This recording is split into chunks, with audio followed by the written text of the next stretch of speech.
Watch a phone light up at 7:40 on a Friday, 40 minutes before you're meant to meet. I'm so sorry, something's come up. Can we do it another time? And you already know, before you even read it, exactly who it's from. It's never a week before. It's never even that morning, when you could still make other plans. It lands in the last hour, right as you're reaching for your shoes. And here's the part that doesn't fit. 2 weeks ago, when you made this plan, they were the keen one. They picked the day.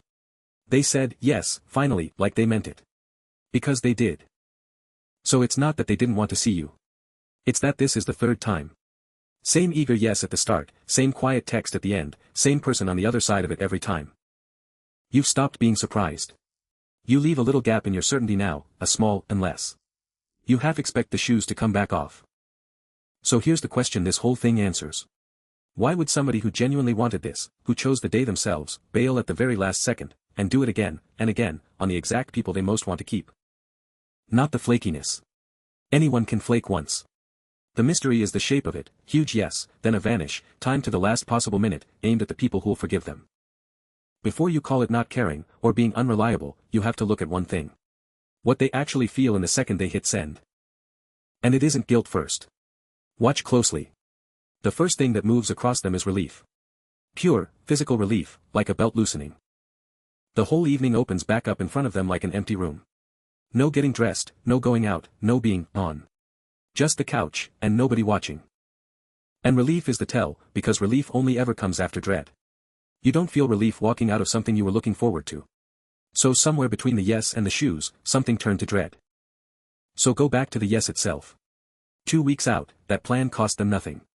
It was a pin dropped on a far corner of the map, on a day that barely felt real yet. And saying yes was easy, because saying yes is what makes the moment lovely. It makes your face light up.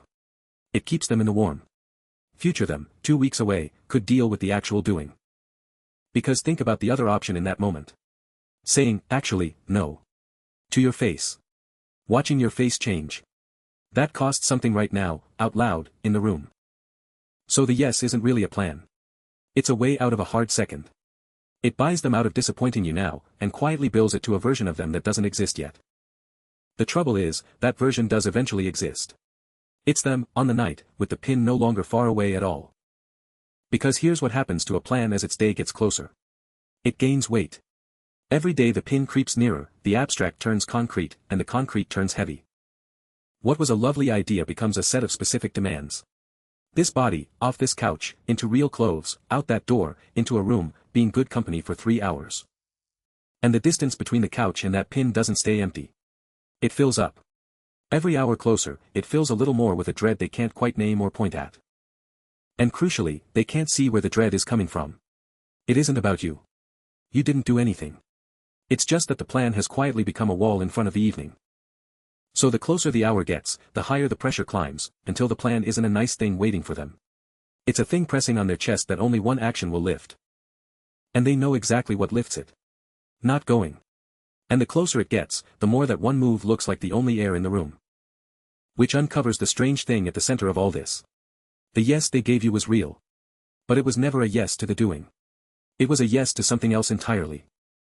It was a yes to the feeling of the plan. To being the kind of person who has dinners on the calendar, who gets asked, who says yes. All of that felt wonderful. None of it required leaving the house. So the plan and the doing were always two different objects. They wanted one of them, the warm shape of it on the map. They never quite signed up for the cold walk to the pin. This is why their enthusiasm 2 weeks ago wasn't fake. That's what trips you up. They weren't lying to you then. They just weren't promising what you thought they were promising. The yes bought a good moment with you and pushed the cost down the road. Everything that felt lovely about it lived entirely in the same. The doing was somebody else's problem, and that somebody was just them, later. But that only pushes the real question back a step. Why would saying yes and actually doing the thing sit so far apart in one person? Why is the honest no the one thing they can't reach for in the moment? For that, like always, you have to go back. To the first rooms where they learned what happens when you tell someone, to their face, that you don't want to. Picture a house where no was never really allowed to be an answer. Where a child saying, I don't want to, wasn't the start of a conversation, it was the start of trouble. Maybe the no got met with a face that fell, and then a whole cold evening you had to pay for. Maybe it got met with anger.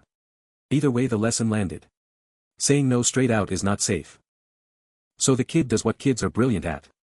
They find the exit that doesn't cost anything up front. You don't say no. You say yes, and then, quietly, you just don't.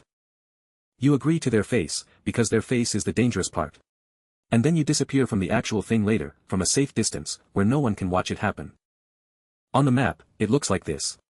You draw the route eagerly, right there in front of them.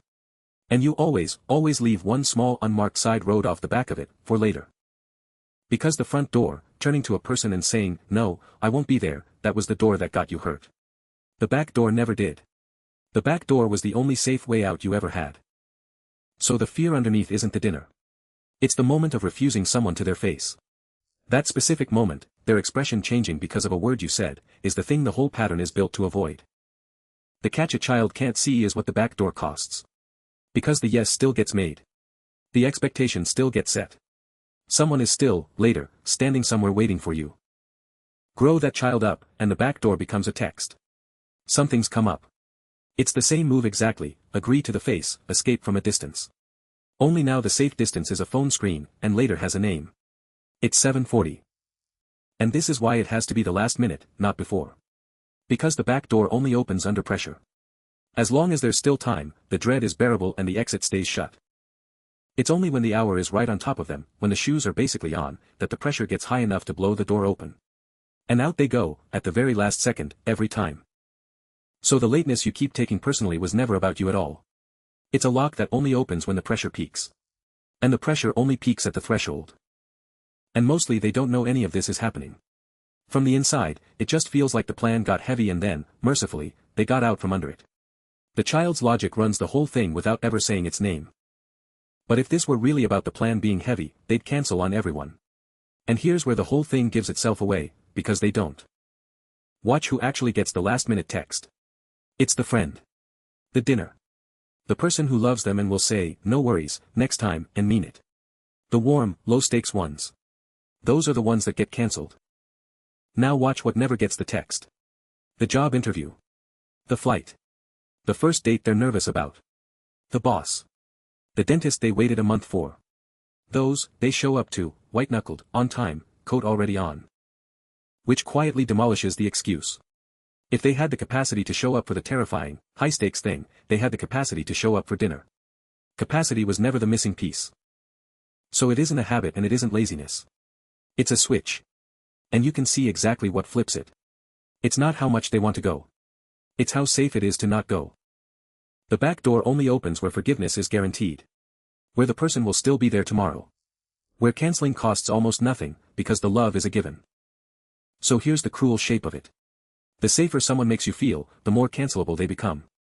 The people who'd never punish you for bailing are exactly the people you bail on. The pattern feeds on love. It only fires where it's safe to fail. Which means the more someone forgives them, the more they'll be the one left standing at the restaurant, checking their phone. And notice, with the interview, the flight, the stranger they want to impress, there is no back door. Canceling their costs everything. So the switch stays off, and they simply go. Proof that they always could. So the last-minute cancel was never a measure of how little they care. If anything, it's the opposite. It fires hardest exactly where the relationship is safest, and safe, to them, has always meant survivable to disappoint. But now here's the part that turns the whole thing completely inside out. The back door they keep for safety, the one that lets them escape any evening that gets too heavy, it doesn't protect a single relationship. It slowly empties every one of them. Because something happens to the people on the receiving end of, something's come up. The first time, it's nothing. The fifth time, they stop quite believing the yes when it's given. So they stop reaching out first. Why plan around someone who evaporates at 7:40? The invitations thin out. The map stops getting new pins from their side. And the canceller notices the quiet, eventually. Fewer texts. Fewer, "You free Thursday?" And they never connect it to the thing they did. They just feel, vaguely, like the world got a little less interested. Because every one of those reliefs was borrowed. Each cancelled evening felt like air at the time. But it was paid for out of the same account, the belief, in someone else, that you'll actually turn up. So the person who couldn't bear to be pinned down gets exactly what they reached for. Free evenings. All of them. No plan heavy enough to dread, because no plan at all. And that, right there, is the exact thing the whole pattern was built to avoid. Not being wanted. Not being asked. Being the one nobody plans around anymore. They spent years slipping out the back door so no evening could ever trap them. And the back door, used enough times, turns out to lead to a house nobody visits. From the inside it never looks like a cost. It looks like everyone just drifted, like people got busy, like the friendships quietly ran their course on their own. Never like the reason the routes went dark was a small text, sent again and again, 40 minutes before, from the safe side of a screen. And here's exactly where you should stop, because you have done this too. Not with everyone. But there's a plan in your week right now that you can already feel yourself building the exit for. You know the one. The dinner you said a big yes to, that's been getting quietly heavier all week. The one where a small part of you is already half hoping something comes up, so you won't have to be the one who says it. And notice who it's with. Almost certainly not your boss. Almost certainly someone soft, someone who'd say, no worries, and mean it. Someone whose forgiveness you're quietly spending. Because for you, like for them, the heavy thing was never the dinner. It's the sentence you'd have to say to their face to get out of it honestly. I don't think I can, actually. Said out loud, 2 weeks ago, to a real person. The last-minute text is just that sentence, delayed until it's too late to be brave, and routed around the one moment you couldn't stand. It's an honest no that took the back door instead of the front. You can probably feel it right now. That so sorry you've got half written for later in the week. The plan you're keeping a small unmarked side road open beside, just in case. And if you look at when you really do it, not with everyone, only with the ones whose leaving wouldn't punish you, you'll find the very same switch they have. Yours is just quieter, and you call it being busy. Because everybody keeps one back door somewhere. Everybody has an evening they'd rather vanish from than sit in, and a person soft enough that vanishing feels survivable. So the pattern was never really about being flaky, or busy, or bad at plans. The pattern is what the last-minute exit has been standing in for the whole time. A room, a long time ago, where saying no to someone's face was the most dangerous thing you could do. So somewhere this week, a phone is going to light up 40 minutes early with a sentence that sounds like an accident. Something's come up. And now you'll know it was never an accident, and nothing came up. It's a back door, quietly opening. And a child slipping out of it, still certain that saying no to your face is the one thing they can't survive.